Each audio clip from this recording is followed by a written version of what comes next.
Hello and welcome to the first devlog for Everhold.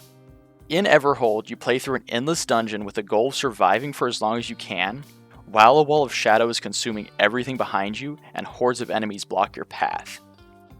Alongside this, I plan to make things like challenges, puzzle rooms, power-ups to help you go further, and some cool boss fights and unlocks to hopefully make the game feel like it has a variety of content. So anyway, let's actually start talking about making the game. It's important to mention I'm co-developing this game with my dad and brother, so our first step was collectively coming up with an idea we thought would be cool and not extremely difficult to make. So early on in development, we had a rough idea for an FPS fantasy slasher game. This idea later evolved into something a little different.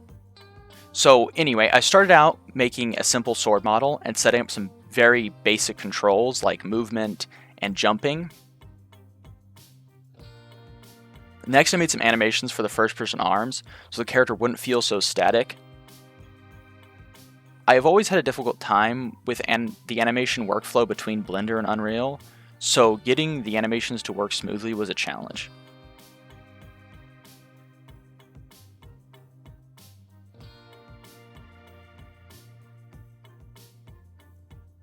Naturally, after making the attack animation, I felt like I needed something to hit, so I spent some time making a destructible box. Smashing boxes was fun, but the game was still lacking something actually interesting to fight, so I started working on a really simple enemy to work as a placeholder.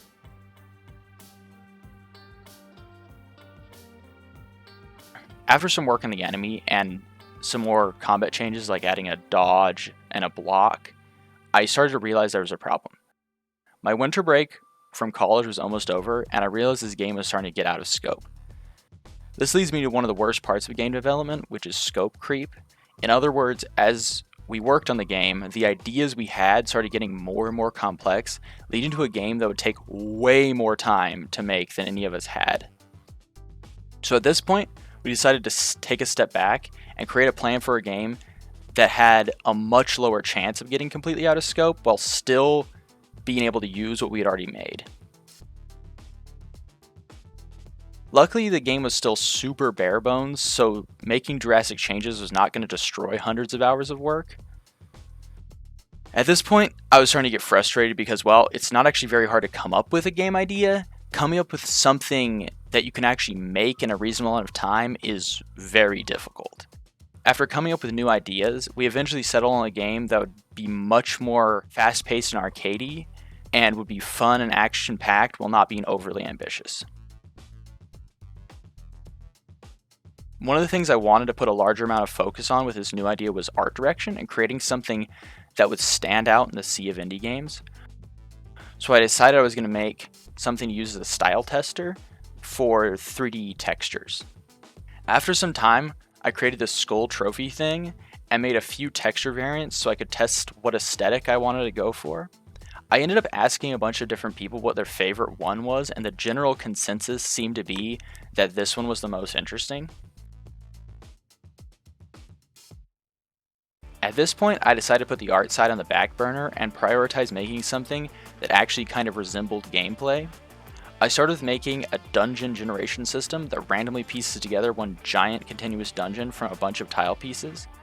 I wanted to make the level generation work in a way that would make it easy to add countless different rooms. At some point around this time, I decided that the plan for the game would work better in third person, making it easier for you to maneuver in 3D space and do things like special attacks or power moves. And after making a few new enemies and some other changes, it was beginning to play a little more like a real game. I'm hopefully going to continue making consistent devlogs for this game, so stay tuned for future updates. Like, subscribe, etc., and thank you for watching.